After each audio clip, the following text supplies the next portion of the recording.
My name is Sarah Miller, and I'm 30 years old.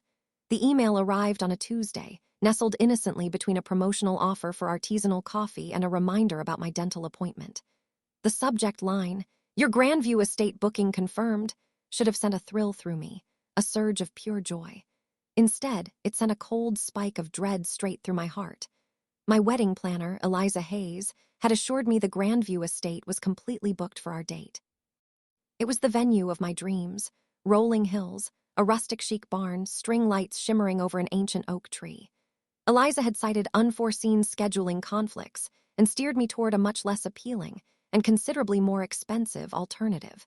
But this email from the Grandview's official booking system told a different story. It confirmed a reservation for the very date I wanted in the name of Eliza Hayes. My wedding planner had stolen my dream venue. And as I scrolled down, my blood ran cold. The booking was for her wedding. Before I dive into the sheer, agonizing detail of what happened next and how a seemingly quiet act of injustice brought down an entire empire, I want to take a moment to welcome you all. If you're just tuning in for the first time, thank you for being here. Please hit that subscribe button, ring the notification bell, and join our community. I share stories of family conflict, betrayal, and how to find your strength when everything seems lost. And for my returning subscribers, welcome back. Let me know in the comments where you're watching from. Your support means the world to me. Now, let's talk about that email, that smile, and the secret call that would lead to a very public, very delicious downfall. My life now, before this seismic event, was a carefully orchestrated symphony of ambition and affection. I work as a marketing manager for a mid-sized tech company, a job that involves crafting compelling brand narratives, analyzing market trends, and leading a small but dynamic team. My days are a whirlwind of meetings, presentations, and creative brainstorming sessions. One morning might find me deep in data analytics, dissecting conversion rates and SEO performance. The next, I'm collaborating with graphic designers on a new campaign, agonizing over font choices and color palettes. It's a demanding role, requiring both analytical rigor and creative flair, often stretching my hours well past 5 o'clock. I thrive on the challenge, on seeing a campaign launch successfully, on connecting a product with its audience. My long-term goal is to transition my skills into my own small business, perhaps an event planning or marketing consultancy, but the stability of my corporate job provides the financial runway for that dream. My living situation is a cozy, 2-bedroom apartment I share with my fiancé, Mark, in a lively, diverse neighborhood. It's filled with eclectic art, an overflowing bookshelf, and the comforting aroma of Mark's adventurous cooking. We've slowly been saving for our wedding, meticulously budgeting every expense, cutting back on unnecessary luxuries to make our dream day a reality. My financial situation is stable, but requires careful management. We're not rolling in money, but we're diligent savers, prioritizing our future together. My hobbies are a creative outlet for the intense analytical demands of my job. I love urban photography, capturing the raw, vibrant energy of the city streets, finding beauty in unexpected corners. I also spend hours researching event planning, devouring blogs and industry magazines, always imagining the perfect aesthetic for future celebrations, my own, and eventually my clients'. My friendships are a small, tight-knit circle. There's Chloe, my college roommate and forever confidant, a no-nonsense elementary school teacher who always tells it like it is.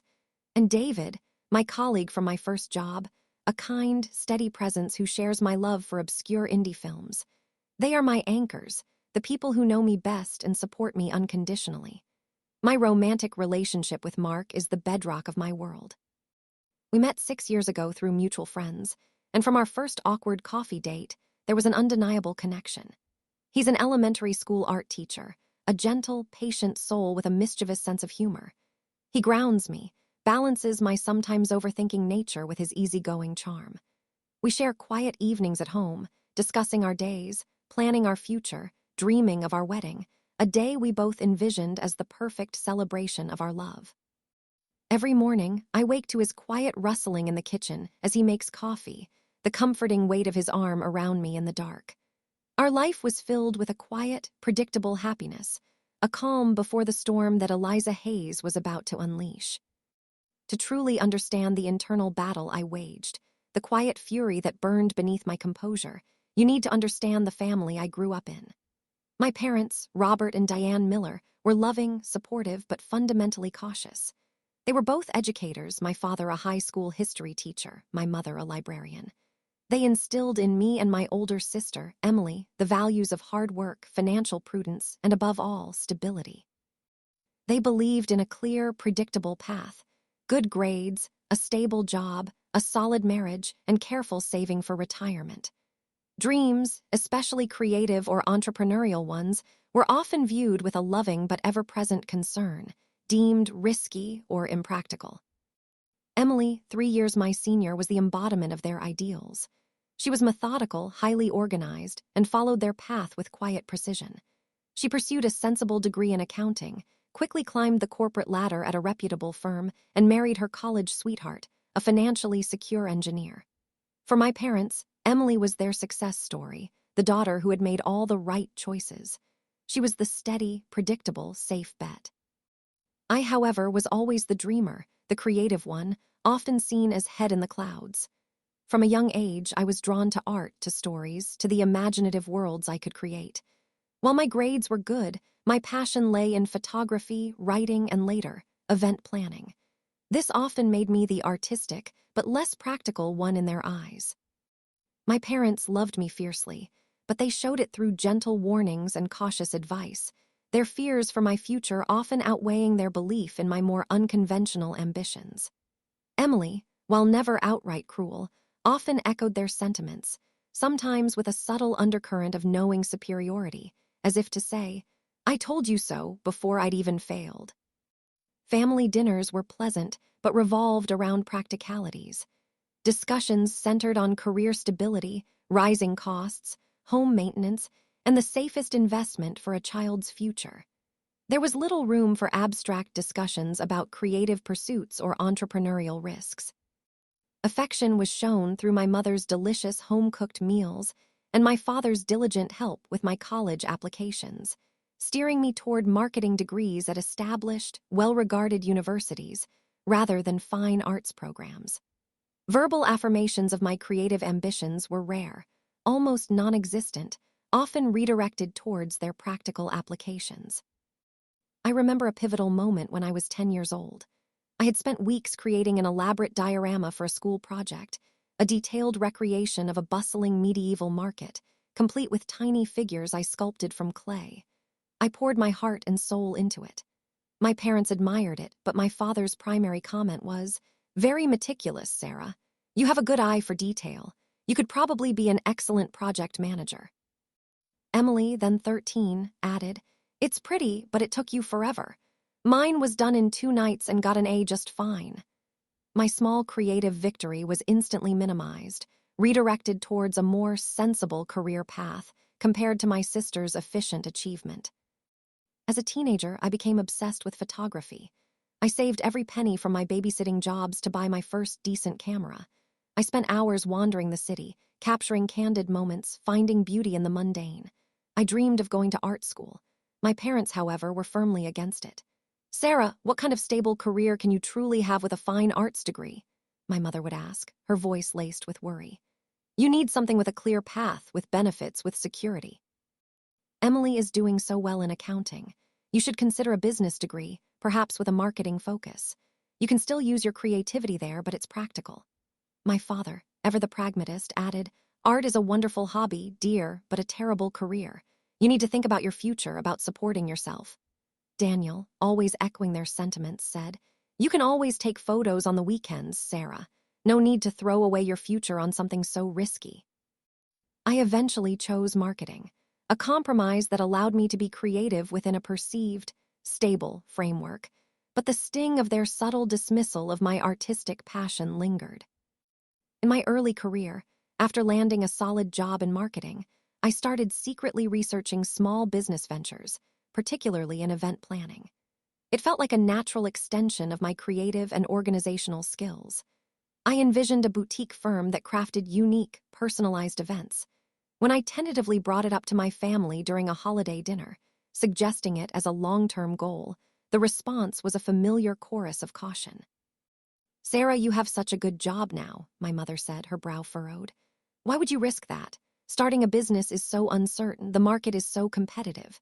My father added, "And the financial investment. Do you know how many small businesses fail in the first year? It's much safer to build up your corporate career."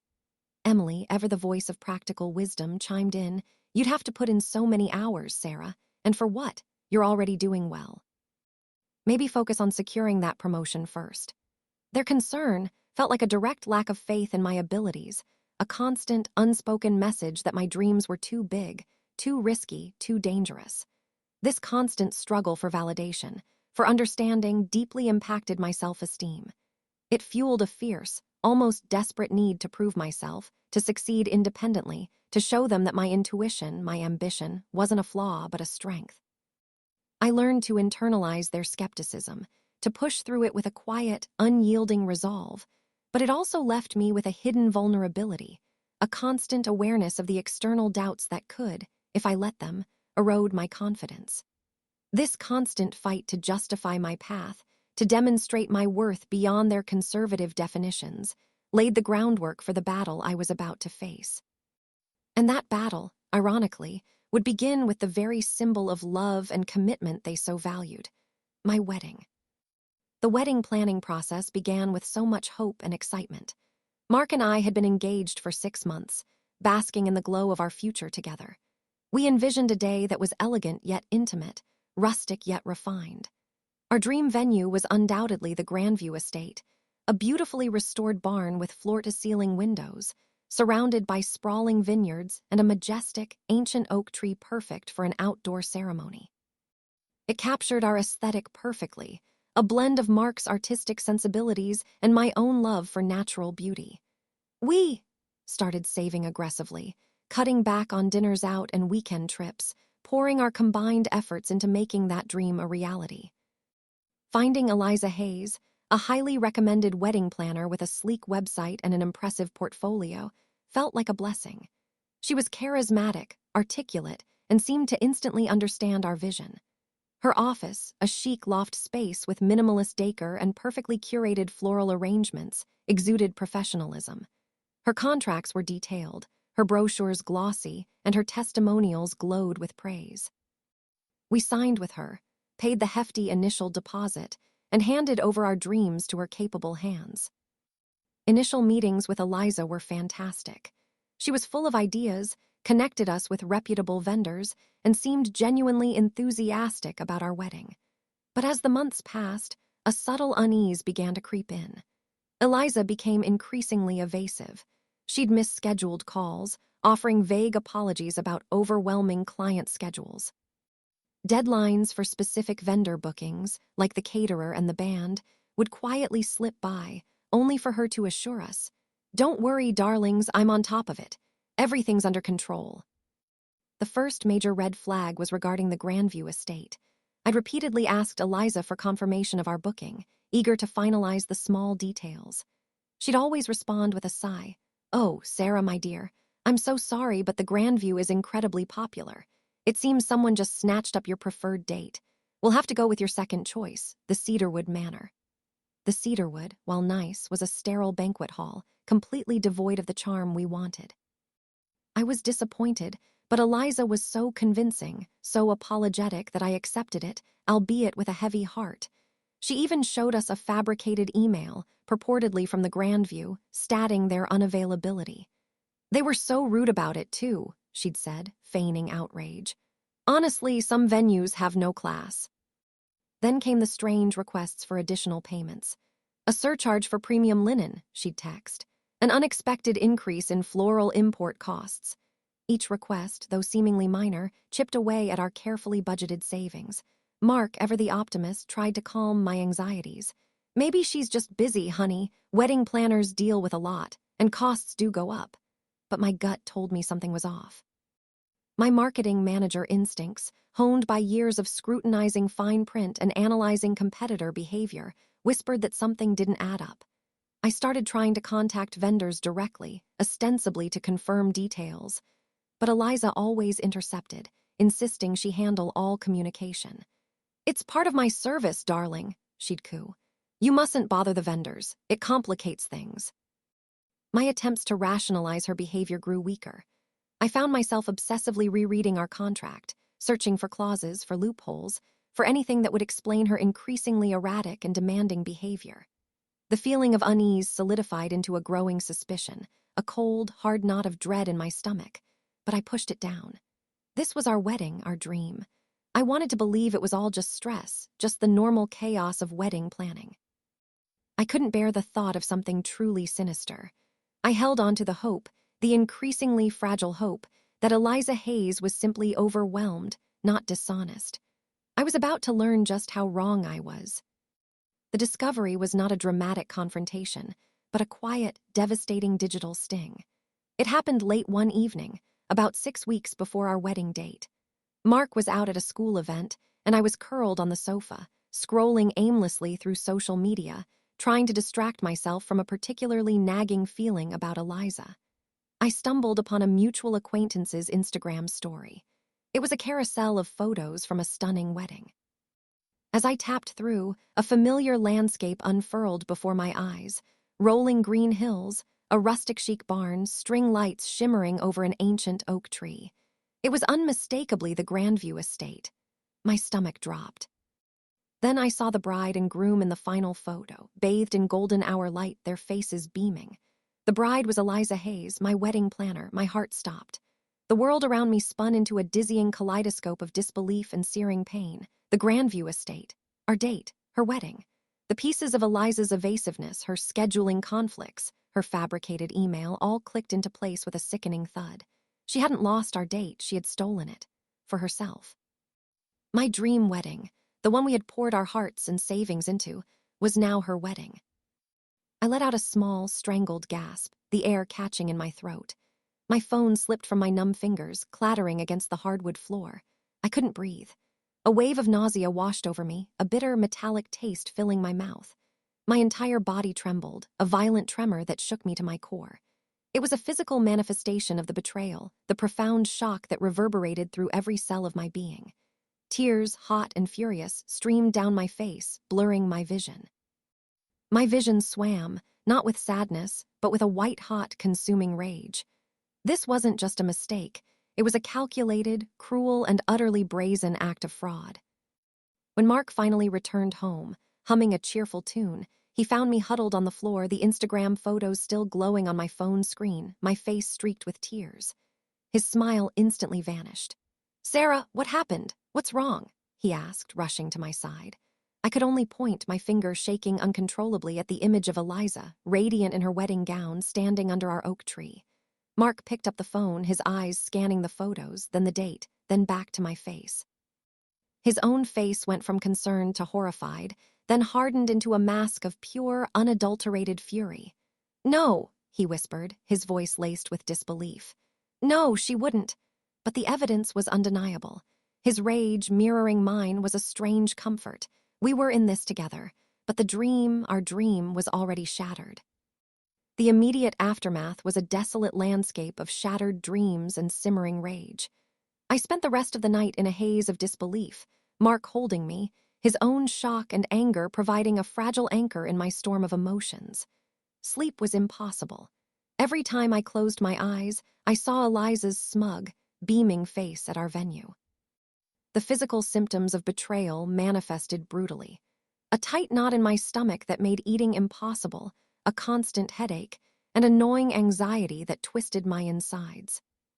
Next morning, armed with caffeine and a cold, hard resolve, I tried to confront Eliza. I drafted an email, carefully composed, detailing the discovery, attaching the Instagram photos, and demanding an immediate explanation and a full refund of all our deposits. Her reply came back within an hour, terse and utterly unapologetic. "Dear Sarah, I understand your disappointment, but unforeseen circumstances sometimes arise. As per our signed contract, all deposits are non-refundable. I wish you and Mark all the best in your future wedding planning endeavors. Best, Eliza." The email was a slap in the face, a cynical, dismissive brush-off that confirmed her blatant disregard for our pain. She wasn't sorry. She was gloating. The sheer audacity of her best wishes made me want to scream. I called her office number. It went straight to voicemail. I tried her cell, no answer. I knew she was ignoring me, hiding behind the impenetrable shield of her non-refundable clause. Mark, meanwhile, was equally distraught. He paced our small apartment, running his hands through his hair. "Our savings, Sarah," he muttered, his voice hoarse. "It's all gone, our entire wedding fund for her wedding." The financial devastation was immense. We had poured almost $30,000 into deposits for the venue, the caterer, the photographer, the band, all paid through Eliza. Now it was all gone, vanished into her pockets. Our dream wedding, our meticulously saved-for future, had been stolen, and we were left with nothing but a worthless contract and a mountain of debt. Our families, when we eventually called them, reacted with a mixture of shock and quiet despair. My parents, predictably, were devastated by the financial loss. "Sarah, I told you to be careful," my mother sighed, her voice heavy with the "I told you so" unspoken. "Why didn't you just book the vendors yourselves? Why trust someone so completely?" My father immediately offered to lend us money, a gesture of love but also a painful reminder of my earlier impractical aspirations. Emily, my sister, usually so composed, was genuinely angry. "This is outrageous, Sarah. You have to go after her. Don't let her get away with this." Their support, though well-intentioned, felt heavy, weighted down by the financial catastrophe and the implicit judgment of my choices. I felt a profound sense of shame, not just for the betrayal, but for letting my loved ones down, for being so easily duped. The fear for our future, the crushing weight of lost dreams and stolen money, settled over us like a suffocating shroud. I realized then that this wasn't just about getting our money back. It was about exposing a predator, about fighting for justice, and about reclaiming my own self-worth from the wreckage of Eliza Hayes's greed. Our first attempt at reconciliation, if you could call it that, was through legal channels, but it quickly became clear just how slippery Eliza Hayes truly was. We hired a local lawyer, a pleasant, middle-aged woman named Ms. Jenkins, who specialized in contract disputes. She drafted a demand letter, citing breach of contract, fraudulent misrepresentation, and demanding a full refund. The letter was sent to Eliza's business address, a sleek virtual office space in a downtown high-rise, and her personal address. Eliza's response, delivered through her own lawyer, was swift and dismissive. "Ms. Hayes denies all allegations. The contract clearly states non-refundable deposits. Ms. Miller's claims are baseless. Any further communication must go through legal counsel." It was a stonewalling tactic, a clear message that she intended to drag this out, knowing we were already financially depleted. Ms. Jenkins advised us that pursuing a full lawsuit would be incredibly expensive, potentially costing us more than we had lost, with no guarantee of recovery. "These types of cases can take years, Sarah," she'd warned. "And even if you win, collecting from someone who has skillfully hidden assets can be next to impossible." The reality of the legal system, its slow grind and exorbitant costs, hit us hard. It felt like another punch, another sign that justice was out of our reach. Our second attempt was a desperate plea to the vendors. I remembered Eliza had kept all communication with them, acting as the sole liaison. I hoped that if I contacted them directly, explained the situation, they might have some compassion or at least some insight. I started with the Grandview estate, the heart of our betrayal. I called the event's manager, my voice trembling as I recounted Eliza's deception. The manager was apologetic but firm. "Ms. Miller, we truly sympathize, but our contract was with Ms. Hayes's company. All deposits were paid by her. We have no record of you as a client for that date, only for her wedding. We are unable to issue a refund to you." It was the same story with the caterer, the photographer, the band. All of them had received deposits from Eliza, not from us. Our money was untraceable, absorbed into her business accounts. The realization was chilling. Eliza hadn't just stolen our deposit for the venue. She had essentially embezzled our entire wedding budget, paying her vendors with our money, passing it off as her own. The utter brazenness of the fraud was breathtaking. The third attempt was a last-ditch effort to appeal to her conscience, or to scare her. Mark, fueled by a righteous anger that rarely surfaced in his gentle nature, found Eliza's personal social media profiles, the ones she had meticulously scrubbed before her wedding, but hadn't quite cleared from every corner of the internet. He found her personal Facebook page, a private group where she still occasionally posted. He messaged her directly, unequivocally, threatening to expose her fraud to her friends, her family, to everyone she knew. Her reply was swift and brutal. "Threats are illegal, Mark, and defamatory. You wouldn't want to ruin your own reputation, would you? And just so you know, our deposits are non-refundable. Get over it. I wish you both a very happy unwedding." It was pure psychological warfare, designed to break us, to make us retreat in fear. The emotional toll was immense. The frustration built to a boiling point, a constant hum of helpless rage. Each failed attempt, each dismissal, each snide remark from Eliza solidified the grim reality. She was not just a dishonest business owner. She was a predator, a master manipulator who reveled in her victim's despair. She truly believed she was untouchable. But her cruel taunt, "I wish you both a very happy unwedding," sparked something deep inside me. It was a cold, quiet anger that burned away the fear, leaving behind a diamond-hard resolve. This wasn't about our money anymore, not entirely. This was about justice. This was about exposing a criminal who preyed on vulnerable couples, who stole dreams with a smile and a non-refundable clause. I wouldn't just sue her. I would bring her entire empire crumbling down. The investigation, the real investigation, was about to begin. My investigation into Eliza Hayes's patterns of fraud began not with emotion, but with the cold, analytical rigor I applied to market research. Her dismissive, non-refundable mantra, her seamless deception, all pointed to a practiced, systemic pattern of fraud, not just a one-off mistake. I knew I couldn't trust the conventional legal routes that only promised long, expensive battles with uncertain outcomes. I needed to build an airtight case, one that would expose her for the criminal she was, not just for breaching a contract. My first step was to scrutinize every single document related to Eliza Hayes and her company, Hayes Events. I pulled up every email, every invoice, every bank statement where her company name appeared. I cross-referenced dates, payment amounts, and vendor names. My marketing background, which included an obsessive attention to detail in competitor analysis, proved invaluable. I searched her company name, her personal name, and every variation I could think of, not just on mainstream search engines, but deep into industry forums, consumer review sites, and obscure local business registries. The aha moment came not from a single, dramatic discovery, but from a slow, sickening accumulation of evidence. First, I found a cached version of an old business registration for Hayes Events.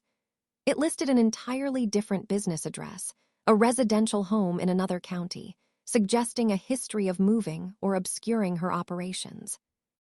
Then I found multiple negative reviews on obscure wedding planning forums, dating back several years, all echoing eerily similar complaints to mine. Planner disappeared with deposits, double-booked venues, unreachable after payment.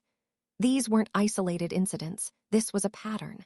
The realization sent a chill down my spine. She wasn't just doing this to us. She was doing this to many couples. My heartbreak morphed into a fierce, protective anger for all her past and potential future victims. The real breakthrough came when I looked at our bank statements again, scrutinizing the transfer details for the deposits we had made to Eliza's company.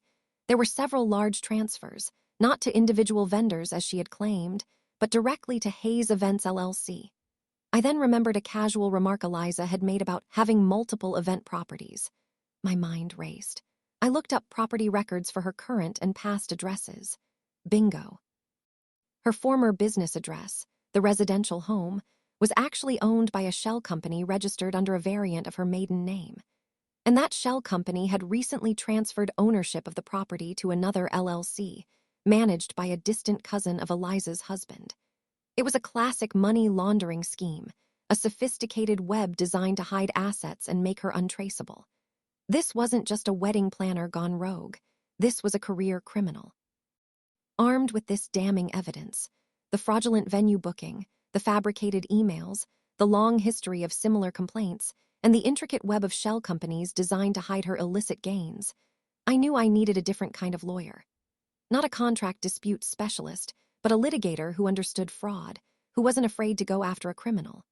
I found Ms. Clara Albright, a sharp-witted, no-nonsense attorney specializing in corporate fraud and white-collar crime. I walked into her office, a meticulously organized stack of documents in my hands, feeling a cold, unwavering resolve.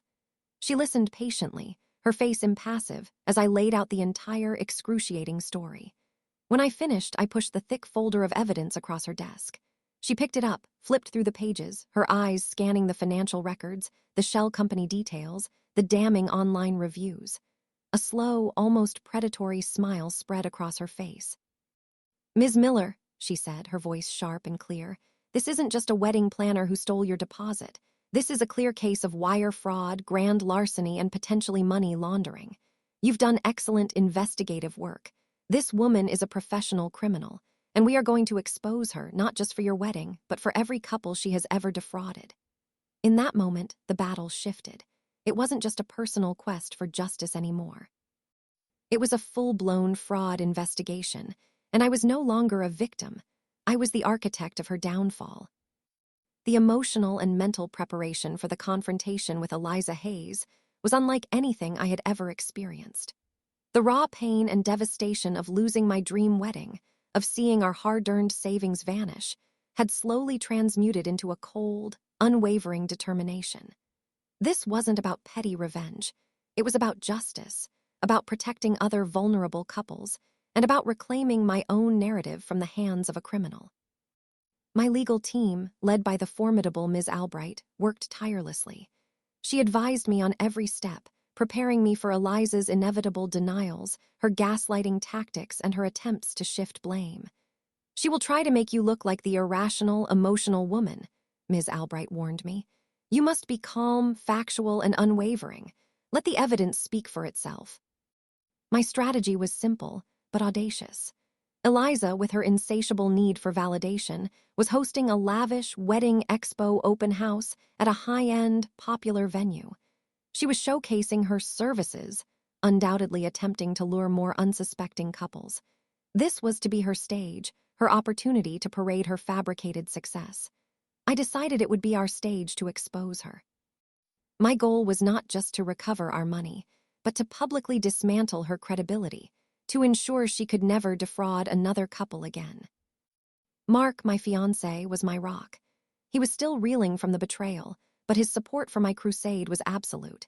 He helped me organize the extensive evidence, creating an easily digestible timeline of Eliza's fraudulent activities, complete with screenshots, bank records, and the damning Grandview estate booking confirmation. My parents, after initial shock, were now fully on board, their financial caution replaced by a fierce protective instinct. My father offered to cover any remaining legal costs, and my mother helped me emotionally prepare, reminding me of my inner strength. Even Emily, my pragmatic sister, expressed admiration. "Sarah, you're doing the right thing. This woman needs to be stopped." My allies were strong, and I was armed with truth. I felt a chilling calm, a quiet resolve that belied the storm brewing within me. I was ready to walk into the lion's den, knowing I held the key to its cage. The day of Eliza Hayes's wedding expo open house dawned bright and clear, a cruel mockery of the turmoil that was about to unfold. The venue she had chosen, ironically, was another stunning estate not far from the Grandview, a place called the Crystal Ballroom, known for its opulent chandeliers and sprawling gardens. It was overflowing with hopeful couples, eager brides, and beaming grooms, all meticulously groomed and radiating the same excited anticipation Mark and I once felt. Eliza, resplendent in a designer gown, a diamond necklace glittering at her throat, I wondered if it was paid for with someone else's deposits, moved through the crowd with a practiced grace, her smile brilliant, her charm intoxicating. She was surrounded by fawning vendors and adoring clients, a picture of successful, effortless elegance. Mark and I arrived discreetly, dressed simply but professionally. I wore a tailored cream pantsuit, my hair pulled back in a severe, no-nonsense ponytail. My expression was carefully neutral. Beside me walked Ms. Albright, my attorney, a formidable presence in a sharp gray suit. Behind us, two impeccably dressed but clearly authoritative men in dark suits, whom I recognized as plainclothes detectives from the local fraud unit, quietly blended into the background. Eliza saw me first. Our eyes met across the crowded ballroom. Her brilliant smile faltered just for a split second, replaced by a flicker of confusion, then recognition, and finally, a chilling, venomous glare. Her face went pale, a stark contrast to her heavy makeup. She immediately excused herself from the cluster of clients she was charming and began to make her way towards me, a forced, brittle smile plastered back on her face. Mark instinctively moved closer, his hand finding mine, a silent gesture of support. "Sarah, darling," Eliza cooed, her voice a little too loud, a little too saccharine. She air-kissed my cheek, avoiding actual contact. "What a surprise. I didn't realize you were still planning a wedding. I wish you had reached out. Are you here for inspiration? I'd be happy to introduce you to some fabulous vendors, but of course my schedule is rather booked." Her condescension was thick, her eyes radiating a triumphant scorn. She thought she had won. She thought I was here to beg. "Thank you, Eliza," I replied, my voice calm and even my smile fixed. "But I'm not here for inspiration. I'm here for clarity, and I brought some new clients for you. They're very interested in your booking process, especially your non-refundable deposits." I gestured subtly to a young couple standing nearby, holding Eliza's glossy brochure, their faces alight with the hope of their own dream wedding. They looked at me, confused. Eliza's smile tightened, her eyes narrowing. "I'm not sure what you're implying, Sarah. This is a professional event. You're being disruptive." She turned to Ms. Albright. "And who is this?" "This is my attorney, Ms. Albright," I stated. "She's very interested in your financial practices, as are several other couples you've defrauded, and the authorities." At the mention of authorities, the two men in dark suits who had been observing discreetly stepped forward, their badges now prominently displayed. "Eliza Hayes?" the lead detective asked, his voice firm and clear, cutting through the murmuring crowd. "We are with the Financial Crimes Unit. We have a warrant for your arrest for multiple counts of wire fraud, grand larceny, and embezzlement."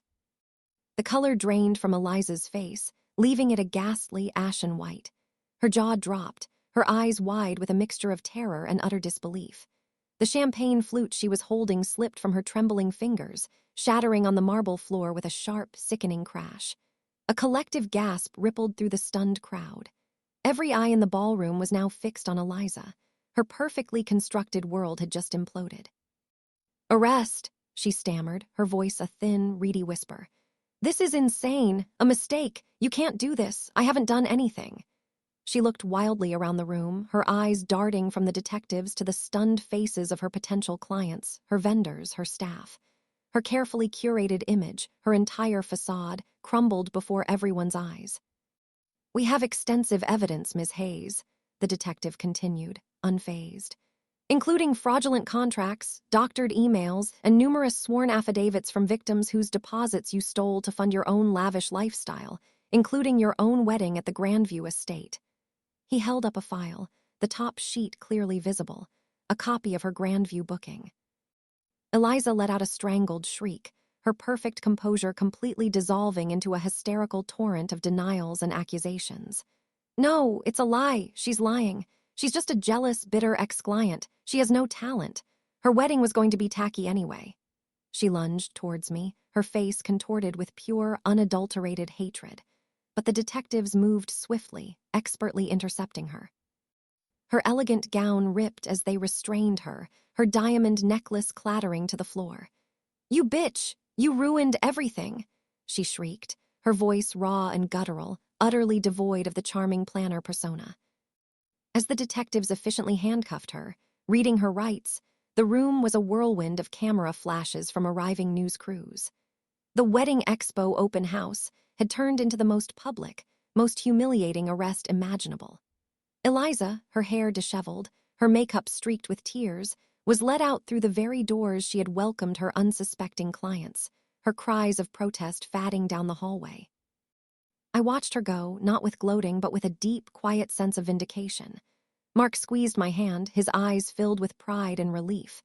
The young couple I had gestured to earlier approached me, their faces pale but filled with gratitude.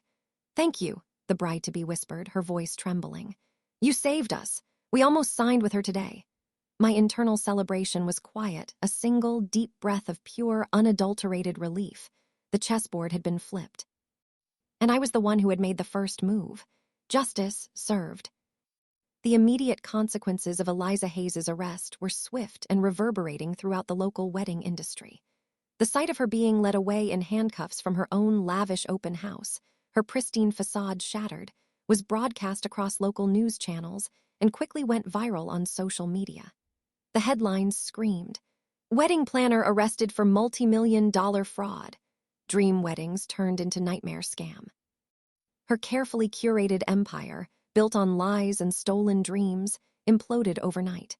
Her website was taken down, her social media accounts deactivated, and her virtual office emptied. Every single client she had booked, every vendor she had defrauded, was now caught in the crosshairs of a massive fraud investigation. Back at the venue, chaos reigned. Potential clients who had minutes ago been charmed by Eliza were now huddled together, fear and anger etched on their faces. Vendors, some of whom were genuinely reputable and had also been unknowingly used by Eliza, looked distraught. My legal team, Ms. Albright, immediately swung into action, collecting statements from potential victims, connecting them with the authorities, and ensuring the chain of evidence remained pristine. Mark, his face still pale but filled with a new resolve, stood by my side, a silent, unwavering pillar of support. The flood of raw emotion from other victims was overwhelming. Women, some in tears, some shaking with rage, came up to me, thanking me, sharing their own stories of Eliza's deception. Their heartbreak, their financial devastation, was a stark reminder of the depth of her cruelty. The initial sense of personal vindication I felt was now intertwined with a profound sense of responsibility for all the other couples I had, inadvertently, helped to save. The media, eager for a story, descended upon me. I gave a brief, calm statement, focusing on the importance of due diligence, protecting consumers, and the need for accountability in the industry. I spoke not with anger, but with a quiet authority, my voice steady, my message clear. My parents, who had watched the news reports from home, called me, their voices thick with pride and relief. "Sarah," my father said, his voice unusually emotional, "you did the right thing, you were so brave." My mother, echoing his sentiment, added, "We're so incredibly proud of you, honey." Even Emily, usually so guarded, texted me a simple message. "You were amazing. You finally showed them all." The long-standing skepticism about my impractical dreams was finally, irrevocably, replaced by genuine admiration for my courage and integrity. My relationship with Mark, though tested by the trauma, emerged stronger, deeper, forged in the fires of shared adversity. We now faced our uncertain future together, not just as partners, but as survivors. The journey to recovery, both emotional and financial, had just begun, but we faced it with a new, unshakable sense of hope and purpose.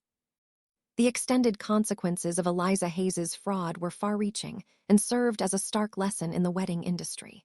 She was ultimately convicted on multiple felony counts of fraud and embezzlement. The evidence, painstakingly compiled by the FBI and Ms. Albright, was overwhelming and irrefutable. She was sentenced to a significant prison term and ordered to pay restitution to all her victims, including Mark and me. While the financial recovery was slow, we only received a fraction of our stolen deposits. The feeling of justice being served was invaluable. The public humiliation and legal repercussions completely decimated her reputation and future prospects. She became a cautionary tale, her name synonymous with betrayal and corporate greed. Meanwhile, my own life and our path to rebuilding took a beautifully unexpected turn. The media attention from Eliza's arrest, far from being a negative, brought an outpouring of support and, surprisingly, opportunity. Many couples, having heard my calm, articulate statement, reached out not just with sympathy but with requests.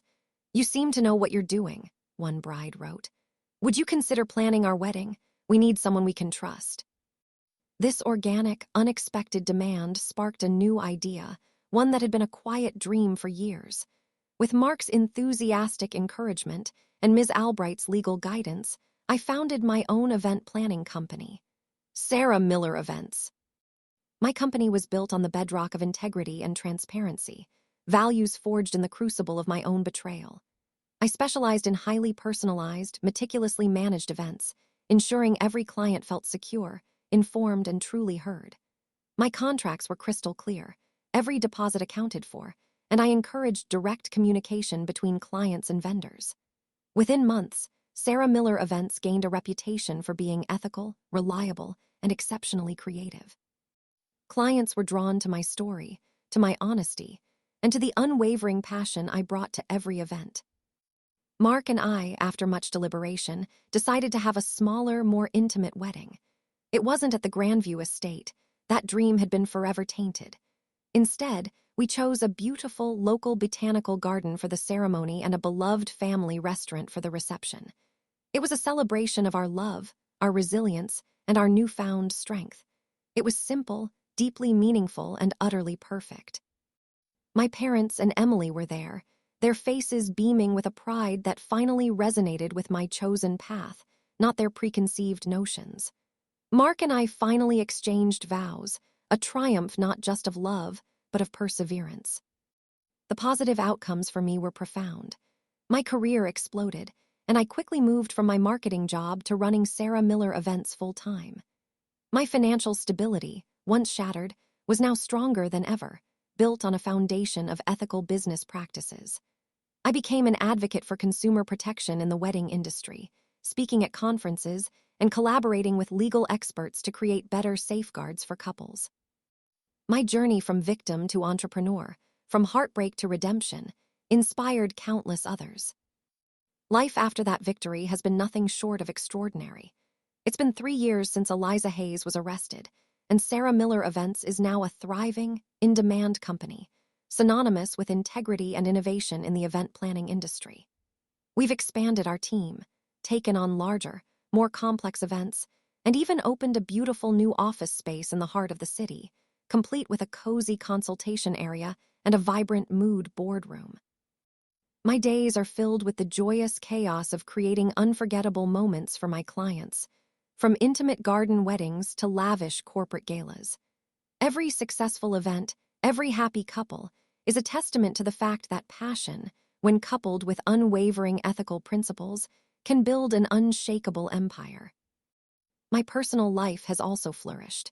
Mark and I are happily married, our bond strengthened by the challenges we faced. Our wedding, though scaled back from the original grand vision, was imbued with a deeper meaning, a celebration of resilience and enduring love. We recently bought our first home, a charming house with a big backyard, a place where we can truly build our future together. Our evenings are now filled with shared stories, laughter, and the quiet comfort of knowing we navigated a storm and emerged stronger. My relationships with my family have transformed. My parents, who once worried about my risky, artistic ambitions, are now my biggest cheerleaders. My mother helps me with my business's bookkeeping, and my father often consults me on business ethics dilemmas, a surprising role reversal. Emily, my sister, is a trusted advisor and a fierce advocate for Sarah Miller Events, often referring clients and offering invaluable business insights. The subtle favoritism she once received is gone, replaced by a genuine mutual respect for each other's unique strengths. My friendships with Chloe and David have deepened, their support unwavering throughout my journey. As for Eliza Hayes, she remains in prison, her name forever associated with fraud. I don't think about her with bitterness anymore, but with a detached understanding that her actions, though devastating, were ultimately the catalyst for my own profound growth. She forced me to confront my fears, to trust my instincts, and to build a life founded on principles she could never comprehend. The most profound personal growth has been in my own self-worth. I no longer seek external validation or worry about being perceived as impractical. I've learned to fully embrace my creative spirit and my business acumen, realizing they are not mutually exclusive but complementary strengths. I would tell my younger self, the one heartbroken and ashamed by Eliza's betrayal, that this pain is not the end of her story, but the crucible in which her true strength will be forged. I would tell her to trust her intuition, to never doubt her own value, and to understand that she possesses an unshakable inner compass that will always guide her toward truth and purpose. Healing, for me, came not from forgetting the betrayal, but from transforming it into a foundation for a life of integrity, impact, and unparalleled success. It's about taking the ashes of a shattered dream and building something even more beautiful and enduring. The impact of my story has expanded far beyond my personal circle. Sarah Miller Events has become a symbol of ethical business practices in the wedding industry. I'm often invited to speak at industry conferences, not just about event planning, but about consumer protection, contract transparency, and the importance of due diligence. I advocate for stronger regulations and better support systems for victims of fraud. Many other couples who were victims of Eliza Hayes, and even other fraudulent planners, have reached out to me, sharing their stories and seeking advice. I offer mentorship, resources, and a listening ear, turning my painful experience into a source of empowerment for others. My company actively partners with local nonprofits, offering pro bono planning services for charity events, ensuring that the goodwill generated by my success ripples through the wider community. It's a testament to the fact that one act of injustice, met with unwavering resolve and a commitment to integrity, can ignite a movement for change and inspire countless others to reclaim their power and pursue their dreams. Thank you so much for listening to my story tonight. It's a testament to the fact that even when someone tries to steal your dreams, you have the power to rebuild them, stronger and more beautiful than before. If you've ever faced betrayal or had to fight for justice, I invite you to share your experiences in the comments below. Let's create a space where courage is celebrated and where no one feels alone in their battle for truth. And please, don't forget to like this video, subscribe to the channel, and share this story with anyone who needs a reminder that the best revenge isn't just sweet, it's profoundly transformational. Remember, your power lies in your truth, your integrity, and your unyielding spirit.